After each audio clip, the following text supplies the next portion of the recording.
యేసుక్రీస్తు నామమున అందరికీ శుభములు తెలుపుచు బైబిల్లోని బంగారు మాటలకి మిమ్మల్ని అందరినీ ప్రేమతో ఆహ్వానిస్తున్నాను. వాక్యం చదువుకొని ధ్యానించుకుందాం. 63వ కీర్తన 4, 5, 6 వచనములు చదువుకుందాము. 63వ కీర్తన 4వ వచనం నుండి. నా మంచము మీద నిన్ను జ్ఞాపకం చేసుకొని రాత్రి జాములయందు నిన్ను ధ్యానించినప్పుడు క్రొవ్వు మెదడు నాకు దొరికినట్లుగా నా ప్రాణము తృప్తి పొందుచున్నది. ఉత్సాహించు పెదవులతో నా నోరు నిన్ను గూర్చి గానము చేయుచున్నది. కాగా నా జీవితకాలమంతయు నేను ఇలాగూ నిన్ను స్తుతించెదను, నీ నామమును బట్టి నా చేతులెత్తేదను. ఈరోజు మన అంశం కూడా మనం తీసుకుంటున్న బైబిల్లోని బంగారు మాట, దేవాతి దేవుణ్ణి స్తుతించుడి, నీ సృష్టికర్తను స్తుతించుడి, నిన్ను సంరక్షించు రక్షకుణ్ణి స్తుతించుడి అని వాక్యం చేత నీవు నేను హెచ్చరించబడుతున్నాం. అవును, నిజమే. మనం ఎల్లవేళలా దేవాతి దేవుణ్ణి స్తుతించాల. ఇక్కడ భక్తుడు కీర్తనకారుడిని చూసినట్లయితే ఆయన మంచము మీద పడుకొని ఏం చేస్తున్నాడట, మంచము మీద నిన్ను జ్ఞాపకం చేసుకుంటుని రాత్రి జాముల యందు నిన్ను ధ్యానించినప్పుడు, రాత్రి అంతా కూడా ఆయనకి ఎప్పుడు మెలకొస్తే అప్పుడు దైవ ధ్యానములో ఉన్నాడు, దేవుణ్ణి స్మరణకు తెచ్చుకుంటున్నాడు, దేవుడు చేసినటువంటి మేలులను జ్ఞాపకం చేసుకుంటూ ఆయన్ని స్తుతిస్తున్నాడు, గణపరుస్తున్నాడు, కీర్తిస్తున్నాడు. ఎప్పుడు అని అంటే రాత్రి జాముల యందు. నీవు నేను కూడా మన జీవితాలలో దేవుడు మనకు చేసిన మేలులే కానీ, ఉపకారములే కానీ, కష్ట సమయంలో ఆదరించిన ఆదరణే కానీ సమస్తాన్ని నీవు నేను గుర్తు చేసుకొని మనం కూడా వాక్యమును మనం ధ్యానించుకుంటూ మనకు చేసిన ప్రతి విధమైన మేలులను తలపోసుకుంటూ దేవుని ధ్యానించే వారంగా ఉండాలి. దావీదు భక్తుడు అలాగే చేస్తున్నాడు. నా మంచము మీద నిన్ను జ్ఞాపకం చేసుకొని రాత్రి జాముల యందు నిన్ను ధ్యానించినప్పుడు క్రొవ్వు మెదడు నాకు దొరికినట్లుగా నా ప్రాణము తృప్తి పొందుతున్నది. ఎప్పుడు ఆయన మంచిగా నిద్రపోయాను అని ఒక్కొక్కసారి మనం అనుకుంటాం. రాత్రి అయితే పడుకున్నానంటే తెల్లవారు వరకు నేను లేవలేదు, చాలా తృప్తికరమైన నిద్రపోయాను అని మనము కొన్నిసార్లు చెప్పుకుంటుంటాం. అలసిన వేళనో ఎప్పుడో చెప్పుకుంటుంటాం.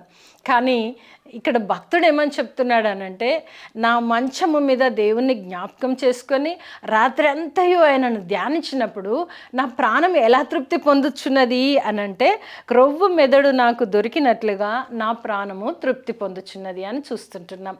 అంటే ఆయన దేనితో పోల్చాడు అనంటే, మానవ మాత్రులకు అనగా స్పెషల్గా నాన్ వెజ్ ప్రియులందరికీ చెప్తున్న మాట, మీరు నాన్ వెజ్ క్రొవ్వు మెదడు మంచి భోజనం చేస్తే ఎంత తృప్తి పొందుతారో నేను దేవుని ధ్యానిస్తే అలా తృప్తి పొందాను అని మనకు వాక్యం సెలవిస్తుంది. కనుక ఆయన ఏమంటున్నారంటే, క్రొవ్వు మెదడు నాకు దొరికినట్లుగా నా ప్రాణము తృప్తి పొందుచున్నది. అంతగా తృప్తి పొందుతున్నట్లుగా చూస్తున్నాం. దేవుణ్ణి స్తుతించడంలో ఉన్నటువంటి గొప్ప మర్మాన్ని మనకు అర్థమగు రీతిలో ఇక్కడ వాక్యము సెలవించినది. మరి అలాగే చూస్తే, ఉత్సాహించు పెదవులతో నా నోరు నిన్ను గూర్చి గానము చేయుచున్నది. అంతేకాదు, కీర్తనకారుడు చక్కగా గానములు చేస్తూ దేవుణ్ణి స్తుతిస్తున్నాడు. అనగా పాట ద్వారా దేవుణ్ణి స్తుతిస్తున్నాడు, ఆయన మాట ద్వారా దేవుణ్ణి స్తుతిస్తున్నాడు, ఆయన ధ్యానిస్తూ దేవుణ్ణి స్తుతిస్తున్నాడు. ఇన్ని రకములుగా దేవాతి దేవుణ్ణి స్తుతిస్తూ ఘనపరుస్తున్నట్లుగా మనం చూస్తుంటున్నాం. అంతేకాకుండా ఉత్సాహించు పెదవులతో నా నోరు నిన్ను గూర్చి గానము చేయుచున్నది. కాగా నా జీవితకాలం అంతయు నేను ఇలాగూ స్తుతించెదను. మనం కూడా మన జీవితకాలం అంతా కూడా నీ సృష్టికర్త అయిన దేవుణ్ణి స్తుతించడానికి బద్ధులమై ఉంటున్నాం. మనమందరం కూడా ఎందు గురించి అని చూసినట్లయితే, మనల్ని రక్షించే రక్షకుడు, మన సంరక్షకుడు ఆయన ఉంటున్నాడు. కనుక ఆయన చేసిన మేలులు ఉపకారములు మనకు కనిపించవు, వాటిని ఊహించలేము. కనుక ఆ పొందుకున్న మేలులను బట్టి దేవాతి దేవుణ్ణి స్తుతించే వారంగా ఉండాలి. దావీదు భక్తుడు అలాగే స్తుతిస్తూ, నా జీవితకాలం అంతయు నేను ఇలాగూ నిన్ను స్తుతించెదను అంటున్నాడు. నేను కూడా స్తుతించడానికి వెనకాడకూడదు, దేవుణ్ణి స్తుతించే వారంగా ఉండాలి. ఆయన సర్వమును సృష్టించిన సృష్టికర్త తన పోలిక చొప్పున నిన్ను నన్ను సృష్టించుకొని ఈ లోకంలో మనల్ని జీవింపచేస్తున్నాడు. అందుకే నా జీవితకాలం అంతయు నేను ఇలాగున నిన్ను స్తుతించెదను, నీ నామమును బట్టి నా చేతులెత్తెదను అంటున్నాడు. చేతులెత్తి ఆయనను గణపరుస్తూ ఆయనను స్తుతిస్తానని ఆయన ప్రాణాత్మ దేహములతో చెప్పుకుంటున్నటువంటి మాటలు. మనం కూడా మన జీవితం ఉన్నప్పుడే కదా ప్రభువును స్తుతించాలి. జీవితం పోయిన తర్వాత ఎవ్వరం దేవుణ్ణి స్తుతించలేము, ఈ లోకం నుండి ఏమీ అందుకోలేము. మనం ఎప్పుడైతే దేవుని యందు ఆనందిస్తూ ఈ లోకంలో గడుపుతామో, మనము తర్వాత కూడా ప్రాణము పోయిన తర్వాత కూడా దేవుడి దగ్గరికి సరాసరి చేరుకొని ఆయన పాదపీఠం దగ్గర కూర్చొని స్తుతించడమే మన వంతుగా మిగిలిపోతుంది. అది ఇక్కడ మనము అలవర్చుకుంటేనే మనము దేవుడి దగ్గరకు కూడా చేరి అదే చేస్తాం. అందు గురించి నా జీవిత కాలం అంతయు నేను ఇలాగూ నిన్ను స్తుతించేదను, నీ నామమును బట్టి నా చేతులెత్తేదను అని చెప్తున్నాడు. నీ దేవాది దేవుని నామమును బట్టి ఆయన పేరిటనే నా చేతులెత్తేదను అని చెప్పుచు, నాకు సహాయకుడవై ఉంటివి, నీ రెక్కల చాటున శరణు జొచ్చి ఉత్సాహధ్వని చేసేదను. దేవుని యొక్క రెక్కల చాటున కప్పబడి, దాచిపెట్టబడి, భద్రపరచబడి, సంరక్షించబడి ఆయనకు ఉత్సాహగానం చేసేదను అని చెప్పడం మనం చూస్తుంటున్నాం. ఇలా చూస్తే దేవుణ్ణి స్తుతించినటువంటి సందర్భములు, సంఘటనలు మనము ఈ కీర్తనలోనే చాలా చూడగలం. 103వ కీర్తన కూడా చాలామందికి అందరికీ తెలుసు. కానీ ఆయన ఏమని చెప్పుకుంటున్నాడు? నా ప్రాణమా యెహోవాను సన్నతించుము, నా అంతరంగమునున్న సమస్తమా ఆయన పరిశుద్ధ నామమును సన్నతించుము. నా ప్రాణమా యెహోవాను సన్నతించుము, ఆయన చేసిన ఉపకారములలో దేనిని మరవకుము. మనం ఇక్కడ చూస్తే ఆయన ప్రాణముతో తనే ముచ్చటించుకుంటున్నాడు. నా ప్రాణమా జాగ్రత్త అని ప్రాణంతో చెప్పుకుంటున్నాడు. నా ప్రాణమా యెహోవాను సన్నతించు. మన పని ఏంటంటే దేవుణ్ణి స్తుతించడమే. అవునబ్బా, ఇదే చేస్తూ మనం ఎలా మన జీవితం గడవడం ఎలా అని డౌట్ రావచ్చు. ఆయన మంచం మీద పడుకొని స్తుతించాడు, దారిలో నడుస్తూ స్తుతించాడు, అడవిలో గొర్రెలను మేపుతూ కూడా దేవుణ్ణి స్తుతించాడు, ఆయనను గణపరిచాడు. మరి మనం కూడా అలాగే చేయొచ్చు. ఇది సాధ్యమేనా అంటే సాధ్యమే. అందుగురించి తన ప్రాణాత్మ దేహములకు కూడా హెచ్చరిక చేసుకుంటున్నాడు. నా ప్రాణమా యెహోవాను సన్నతించుము, నా అంతరంగంలోనున్న సమస్తానికి కూడా చెప్తున్నాడు. ఏమేమి ఉన్నాయో అన్నిటికీ నా అంతరంగంలో ఉన్న సమస్తమా అని చెబుతూ ఆయన పరిశుద్ధ నామమును సన్నతించుము. నా ప్రాణమా యెహోవాను సన్నతించుము, ఆయన చేసిన ఉపకారములలో దేనిని మరవకుము. దేవుని యందు విశ్వాసం కలిగి ఆయనను వెంబడించే వారికి ప్రతిదీ కూడా దేవుడు చేసిన ఉపకారంలా కనిపిస్తుంది. ఆయనను తెలియని వారికి దేవుడే తెలియనప్పుడు దేవుడు చేశాడు అని చెప్పలేరు కదా. కనుక దేవుడు చేసిన ఉపకారములను నీవు మరవక దేవుణ్ణి సన్నతించుము లేదా దేవుణ్ణి స్తుతించుము. ఈరోజు బైబిల్లోని బంగారు మాట కూడా దేవుణ్ణి స్తుతించుటయే అని మనము చూస్తుంటున్నాం. అలాగే చూస్తే 104వ కీర్తనలో కూడా 33వ వచనంలో ఒక మాటను చదువుకుందాము. 104వ కీర్తన 33వ వచనం. నా జీవిత కాలం అంతయు నేను యెహోవాకు కీర్తనలు పాడెదను, నేనున్నంత కాలము నా దేవుని కీర్తించెదను. జీవిత కాలం అంతయు, ఈ లోకములో మన జీవిత కాలం ఎంతో మనకు తెలియదు. కానీ మన నుండి ఒక్కొక్క సంవత్సరం గడిచిపోతున్నది. మన సంవత్సరాలు గడిచిపోతున్నది, మన ఆయుష్ పెరుగుతున్నది. ఒక రకంగా చెప్పాలంటే తరుగుతూ కూడా ఉన్నది.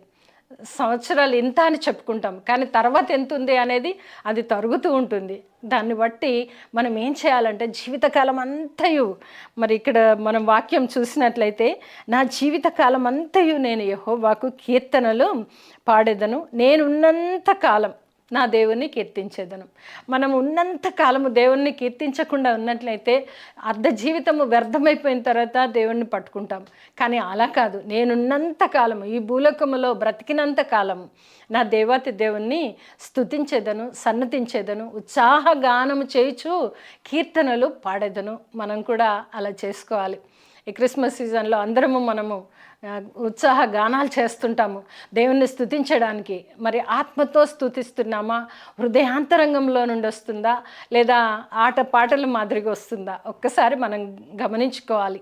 ఎందుకంటే దేవుణ్ణి చాలా స్తుతిస్తాము, ఎంతో డెకరేషన్లు ఎంతగానో చేసుకుంటాము, పిండి వంటలు ఇంట్లో ప్రతి విధమైనవి సమకూర్చుకుంటాము. కానీ దేవుణ్ణి స్తుతిస్తున్నానా? భక్తుడైతే అంటున్నాడు, నా జీవితకాలం అంతయు, ఇప్పుడు కాదు అప్పుడు కాదు, ఒకప్పుడు కాదు, దేవుడు నాకు మేలు చేసిన దానికే కాదు, నేను బ్రతికినంత కాలము, నా జీవిత కాలం అంతా కూడా నా దేవత దేవుణ్ణి నేను సన్నతించేదము అని చెప్పడం మనము వింటున్నాం. కనుక నీవు నేను కూడా ఈరోజు బైబిల్లోని బంగారు మాట కూడా దేవుణ్ణి స్తుతించుట, నీ సృష్టికర్తను స్తుతించుట, రక్షకుడిని స్తుతించుట. కనుక మనం ఎలా ఉన్నాము అనే విషయాన్ని ఒకసారి చూసుకుందాం. 146వ కీర్తన. ఈరోజు అంత కీర్తన భాగంలో నుండే బంగారు మాటను తీసుకుంటున్నాము. చాలా ఉన్నవి, మనం ధ్యానించుకున్నట్లయితే సమయం సరిపోదు. కనుక కొన్ని మాటలు తీసుకొని బైబిల్లోని బంగారు మాటగా తీసుకుంటున్నాము. 146వ కీర్తన మొదటి వచనం చదువుదాం. యెహోవాను స్తుతించుడి నా ప్రాణమా, యెహోవాను స్తుతింపుము. నా జీవిత కాలమంతయు నేను యెహోవాను స్తుతించెదను. నేను బ్రతుకు కాలమంతయు నా దేవుని కీర్తించెదను. అదండి, చివరిగా మనము ఈ యొక్క సంవత్సరాంతంలోకి వస్తుంటున్నాము. కనుక మనం తీసుకోవాల్సినటువంటి నిర్ణయం ఏంటంటే, నా ప్రాణమా యెహోవాను స్తుతింపుము. ఈరోజు బైబిల్లోని బంగారు మాట, దేవుణ్ణి స్తుతించు, ఎక్కడున్నా దేవుణ్ణి గణపరచు, నీ హృదయాంతరంగంలో నుండి దేవుణ్ణి స్తుతించు అని వాక్యం చేత మనము హెచ్చరించబడుతున్నాం. నా ప్రాణమా యెహోవాను స్తుతించుము, నా జీవిత కాలం అంతయు నేను యెహోవాను స్తుతించేదను. అదే మనం తీసుకోవాల్సిన తీర్మానం. నా జీవితకాలం అంతయు, ఎంతకాలం ఉంటామో ఎవరికి తెలియదు. కనుక ఉన్న కొద్ది కాలమైనా, ఉన్న చాలా కాలమైనా ఆయుష్ దేవుడు ఎప్పుడు ఎవరికి ఎంత అనుగ్రహించాడో దానిని బట్టి ఒక్కటి మన జీవితంలో మర్చిపోకూడదు, దేవాతి దేవుని స్తుతించడం, ఆయనని గణపరచడం మర్చిపోకూడదు. అందుకే ఇక్కడ కీర్తనకారుడు రాస్తూ, నేను బ్రతుకు కాలమంతయు నా దేవుణ్ణి కీర్తించేదను. మన జీవితంలో కూడా సంవత్సరం గతిస్తుండగా మనం చేయాల్సిన పని కూడా ఒకటే. నా జీవిత కాలం అంతయు నేనున్నంత వరకు, నా బ్రతుకున్నంత వరకు ఈ లోకంలో దేవాతి దేవుణ్ణి స్తుతించడమే నా పని అని మనం గమనించుకోవాలి. మిగతావన్నీ ఎలాగ చేసుకుంటాము. దావీదు భక్తుడైతే మంచం మీద పడుకొని ధ్యానించాడు, అది చాలా తృప్తికరంగా ఉన్నది. కొవ్వు మెదడు దొరికినంతగా తృప్తి చెందినాడు. ఎప్పుడు అంటే నీ సృష్టికర్తని నీవు స్మరణకు తెచ్చుకున్నప్పుడు దేవుడు ఎలాంటి తృప్తి పొందుకున్నాడో చూపించాడు. కనుక మనం కూడా మన జీవిత కాలం ఉన్నంత వరకే ఆ దేవాతి దేవుని స్తుతించాలి. బైబిల్లోని బంగారు మాటగా ఈరోజు మనం తీసుకుంటున్నాము. అందరం కూడా మనం చేస్తున్న ప్రతి విషయంలో కూడా హృదయాంతరంగంలో నుండి దేవుని ఎప్పుడైతే స్తుతిస్తామో ఆ స్తుతి ఆరాధన దేవుడి దగ్గరికి చేరుతుంది. కావలసిన మేలు లీవుల చేత దేవుడు మనల్ని దీవిస్తాడు. అట్టి కృప ప్రభువైన యేసుక్రీస్తు ద్వారా మనందరికీ కలుగును గాక. ఆమేన్.